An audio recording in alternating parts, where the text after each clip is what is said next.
Well, here it is. The entire season comes down to tonight. Everything this team has worked for.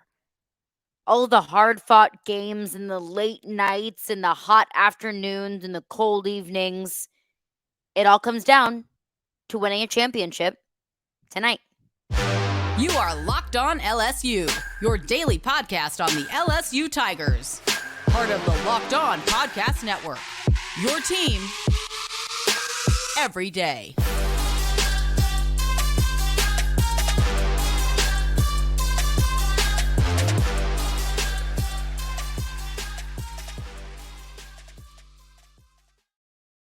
Well, thank you for making Locked On LSU your first listen every single day. We are free and available wherever you get your podcasts. Plus, we are on YouTube as well, so you can also check us out. In addition to your preferred podcast platform, you can also check us out on YouTube. My name is Caroline Fenton. I am your host, as I am every single day. You can follow me on Twitter at Caroline Fenton1. Follow along the podcast for updates at Locked On LSU. Today's episode is brought to you by FanDuel Sportsbook, the official sportsbook of Locked On. Make every moment more. Visit FanDuel.com/Locked On today to get started. Happy Monday, a very happy championship Monday to everyone out there. It all comes down to tonight, Game 3 of the College World Series Finals, the last game of the college baseball season. And your LSU Tigers can bring home a championship tonight. And it feels surreal.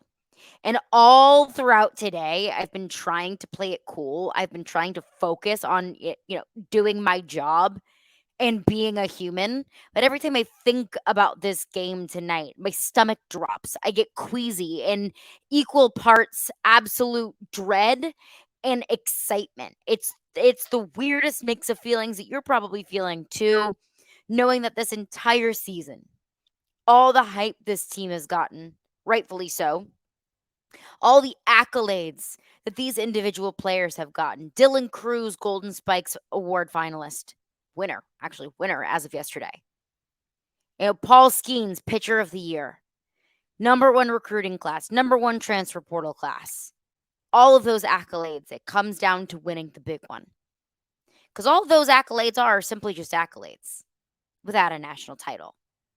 I want to get into all of that, all of the feelings, all of the excitement, all of the, the hype, everything. I want to get into that towards the end of the show. But before we get into, the overarching look at this game, what this game, a win tonight, a national championship tonight would mean for this program. And, just as well as I do, how much that really does mean. Before we get into all of that, first I want to talk a little bit of bad and a little bit of good. I want to take a step back, a look back, before we take a look forward.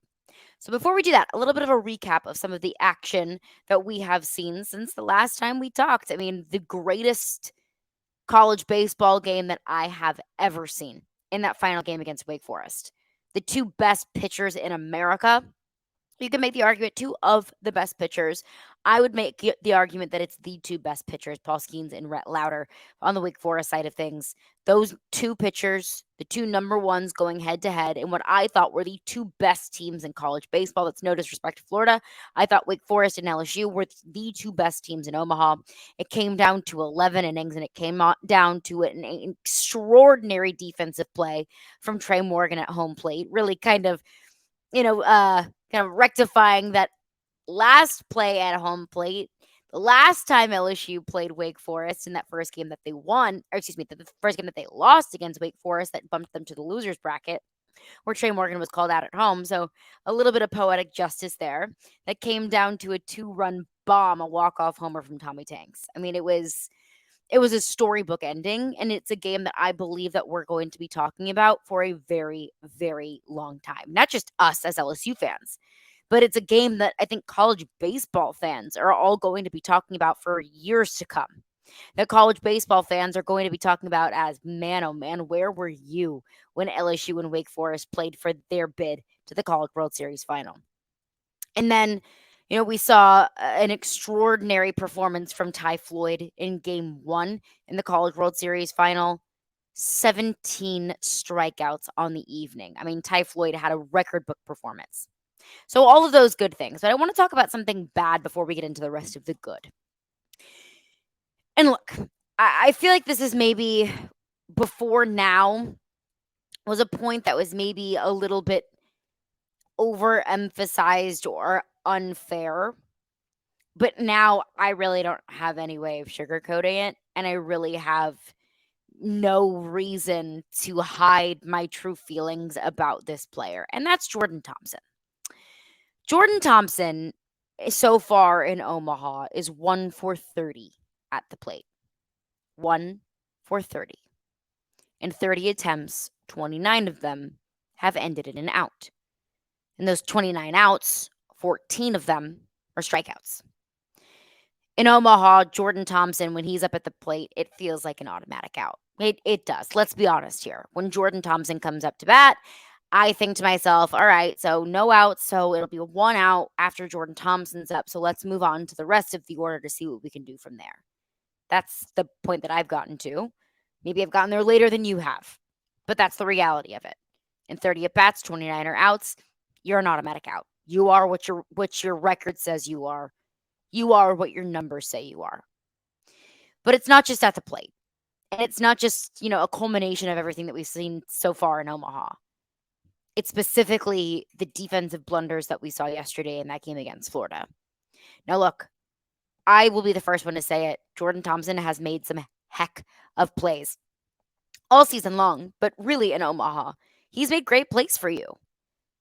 But he's made the plays that you expect an LSU shortstop to make.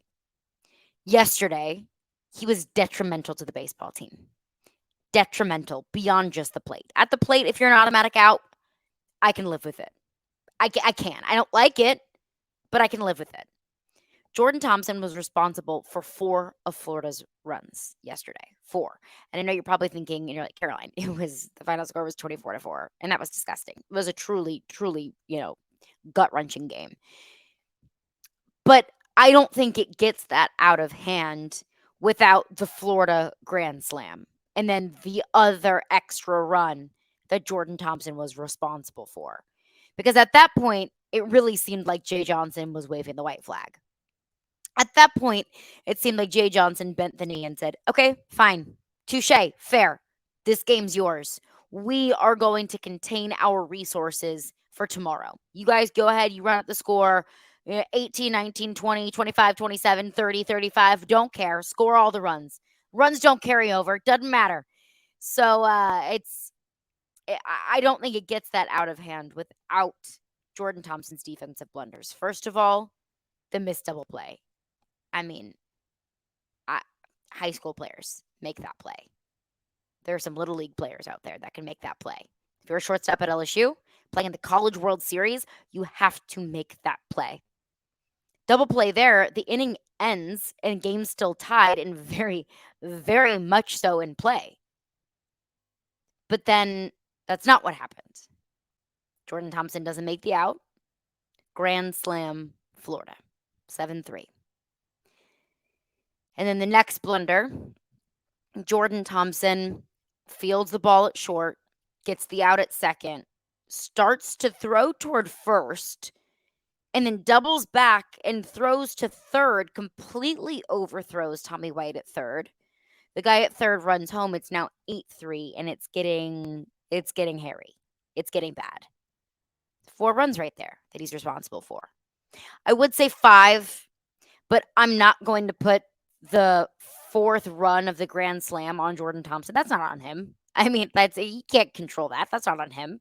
But those 3 additional runs, very much so, were. So you take those runs out. The game is 4-3 and very much so in hand.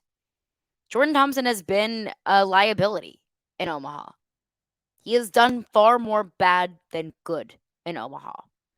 And when it comes down to tonight, if Jordan Thompson can just field the balls and needs to field and get the outs that he needs to get, that's all that I would ever ask for. Just do your job. I feel like that's all that you could ask for too. Just go out there, do your job, get the gimmies, help the team, or at least don't hurt the team. At this point, it really is a moot point. It is. Jay Johnson has already said he's not going to be taken out of the lineup. Bad games happen, and yeah, they suck, and they really suck even more whenever they happen on the biggest stage in college baseball. And I get it. I get it because Jordan Thompson has done good for this team. Jay Johnson said we wouldn't be here without Jordan Thompson. I agree with that to a certain extent. But the fact of the matter is he hurt the team yesterday. That's really, yeah, it's my number one take and my number one takeaway. It's inexcusable. It is inexcusable. I can excuse his shortcomings offensively, which is still, I think, do a pretty generous favor. What I can't excuse is the dumb little league mistakes that were being made yesterday. You don't win a championship by making mistakes like that. But coming up next, I want to look ahead. No more looking back because that's in the rear view. That's the only thing that we can do now is look ahead, look forward to this game against Florida tonight. It all comes down to this. This one's for all the marbles. Who are we going to see on the plate tonight? The mound tonight. My goodness. Who are we going to see on the mound tonight? We'll get into that coming up next. But before we do that, I want to tell you about FanDuel. Y'all know that I love FanDuel, and baseball season is in full swing. And there is no better place to get in on the action than FanDuel, America's #1 sportsbook. Because right now, new customers get a no sweat first bet up to $1,000. That's up to $1,000 back in bonus bets if your first bet does not win. Just go to fanduel.com/locked on to join today. It's a championship Monday. The Tigers are playing for a championship today, so y'all already know that's who I am putting my money on tonight. Now, LSU slightly favored in the matchup tonight against Florida, but an overwhelming favorite to take it all, minus 420 to get the national championship tonight, and minus 120 or so to get the win tonight. So overall to win the championship and then to get a win tonight. So FanDuel feeling high on the Tigers tonight. So don't miss your chance to snag this no sweat first bet up to $1,000 when you join FanDuel today. Just go to fanduel.com/locked on to sign up. FanDuel, official partner of Major League Baseball. Major League Baseball trademarks used with permission. Well, thanks again for making Locked On LSU your first listen every single day. We are free and available wherever you get your podcasts. Every day is coming up tomorrow on the show. Better hope it's going to be a cheery show tomorrow. Better hope we've got a whole lot to celebrate tomorrow. Fingers crossed. That's what I'm hoping for. But a full reaction to Game 3 of the College World Series final on tomorrow's edition of Locked On LSU. We looked back. Bad game from Jordan Thompson, and that is putting it lightly. But let's look ahead. What can we look forward to tonight? Thatcher Hurd will get the start. And look, I know you wanted Paul Skeens. I wanted Paul Skeens. I said earlier today that I need Paul Skeens more than I need to breathe, more than I need oxygen, more than I need water. That's how badly I need Paul Skeens. But I get it. I get it. Paul Skeens has thrown over 230 pitches over the last week. You don't ask major league guys to do that. Paul Skeens threw 100 pitches in that second game against Wake Forest. That was just 3 days ago. You can't send a guy out there to start and expect 6 or 7 innings out of him. That's just a little bit too far. Now, if it were up to Paul Skeens, I have to believe that he would be starting tonight. I have to believe that he is scratching and clawing at the opportunity to get the start. Jay Johnson may have looked at it and said, hey, sit this one out. You've done enough good for us this season. Now, with that being said, I would not be surprised to see Paul Skeens in some capacity tonight. Thatcher Hurd is getting the start, but let's say ideally Thatcher Hurd gives you 6 innings. Paul Skeens can come in and finish it out. Paul Skeens out of the bullpen? I'll take it. I'll take an inning, 2, 3 innings from Paul Skeens. Absolutely. I think that anyone would. So that is not out of the realm of possibility. 100, 120 pitches from Paul Skeens tonight, it's probably pushing it a little bit. But a few innings, come in. Let's say Thatcher Hurd gives you a really solid outing tonight. LSU's up a couple runs going into the 7th inning. Paul Skeens can finish it out, can close it out, can shut it out. I don't hate that. So I know it's kind of a disappointment that Paul Skeens doesn't get the start, but Thatcher Hurd can win you games too. The disappointment is it's more of a sure thing with Paul Skeens. The disappointment is you're not sitting on the edge of your seat every pitch that Paul Skeens throws because you know what it's going to be. If it's not a strike, then the next one's going to be. But Thatcher Hurd on the mound tonight, and honestly, he's earned it. I've been really impressed with what I've seen from Thatcher Hurd so far in the postseason. It was not too long ago, maybe a month and a half ago on the podcast, I was talking about how I was really disappointed in Thatcher Hurd. And it was more an overall conversation about some of these bullpen guys that just didn't really pan out. Some of the transfer portal guys, pitchers that just didn't pan out. Christian Little being one of them. That I was like, I've seen enough, honestly. But Thatcher Hurd has really made a miraculous turnaround, along with Ty Floyd. I mean, we are not very far removed from Ty Floyd not being a consistent starter. Now he's in the College World Series record books. So we've seen some really impressive evolution from Thatcher Hurd, and we've really seen it come to fruition in the postseason.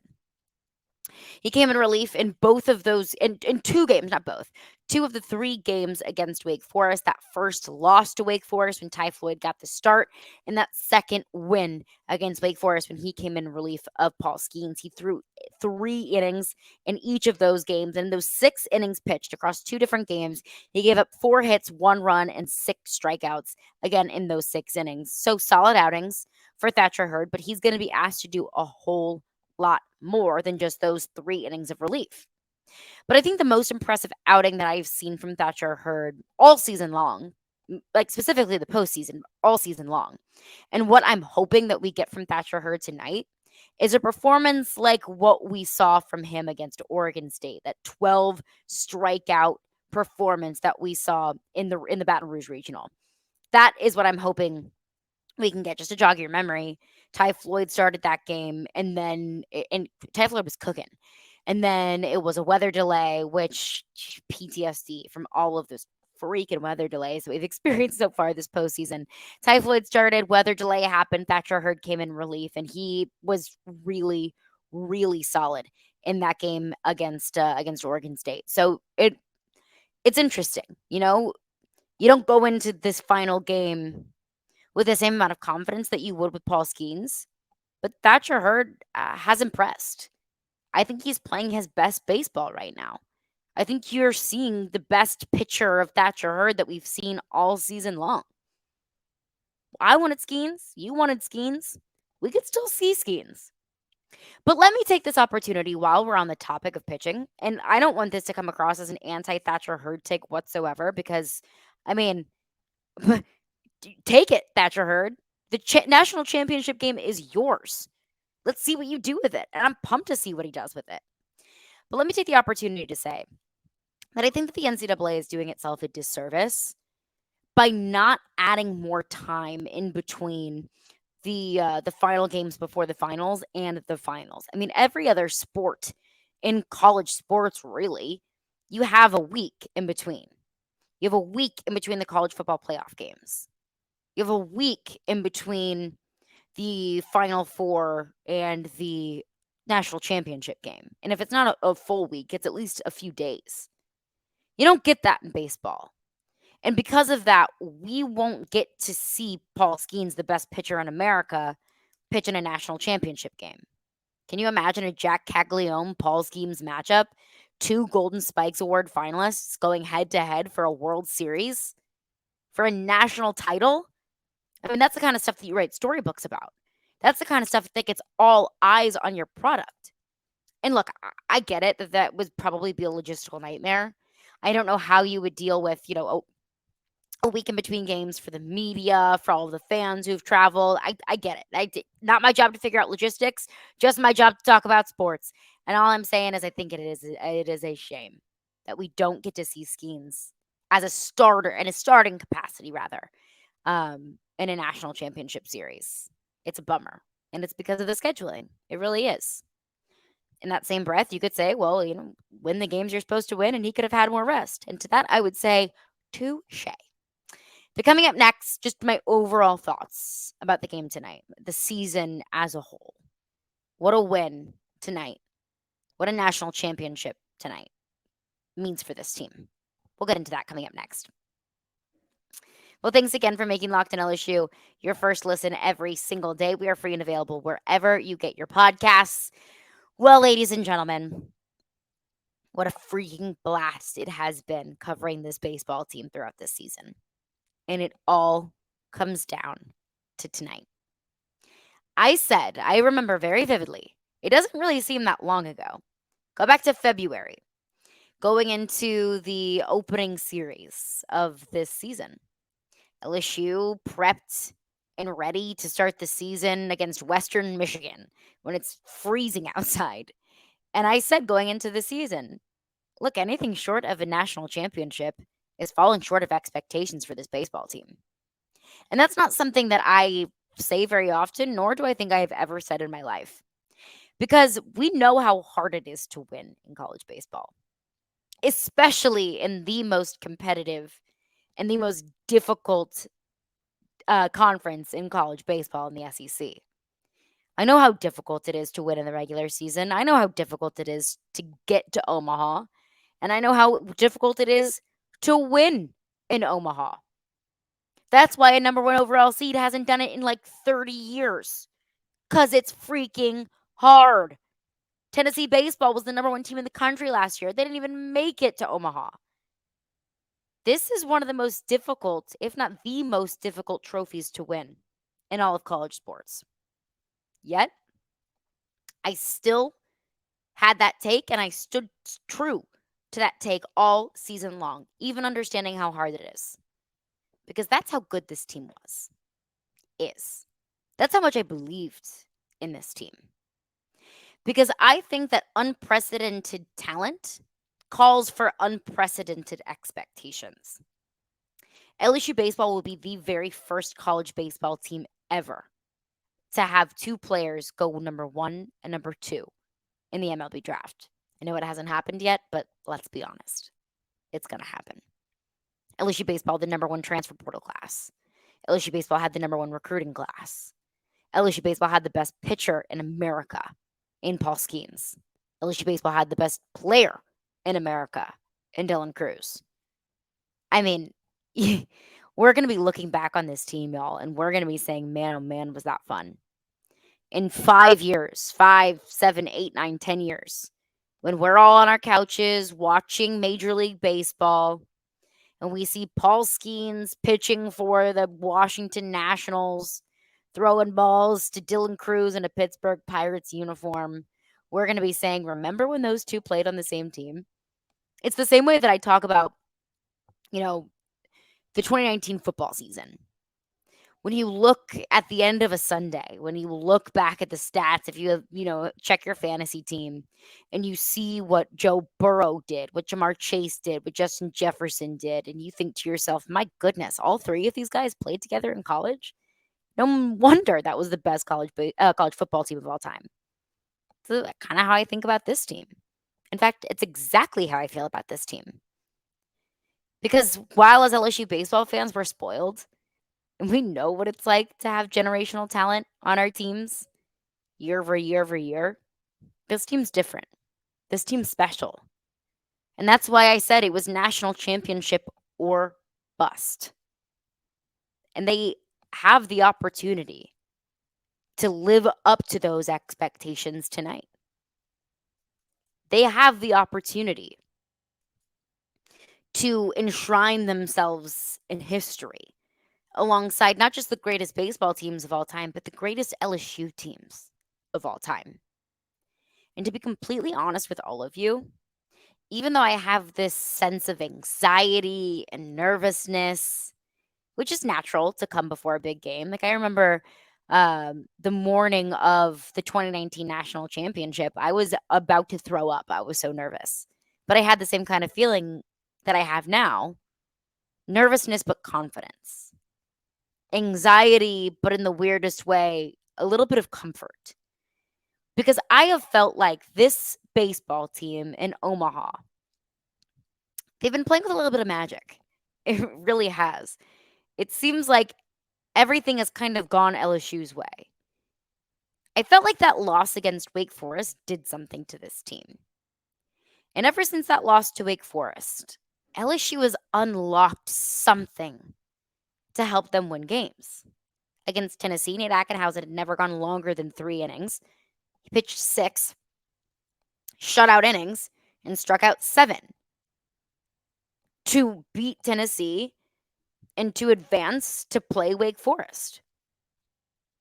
And then you have a 3-run home run from Cade Beloso in a bullpen game to solidify that first win against Wake Forest. And then that game 2 against Wake Forest, you have another lights out performance from Paul Skeens and a walk-off home run to win it. That's magic.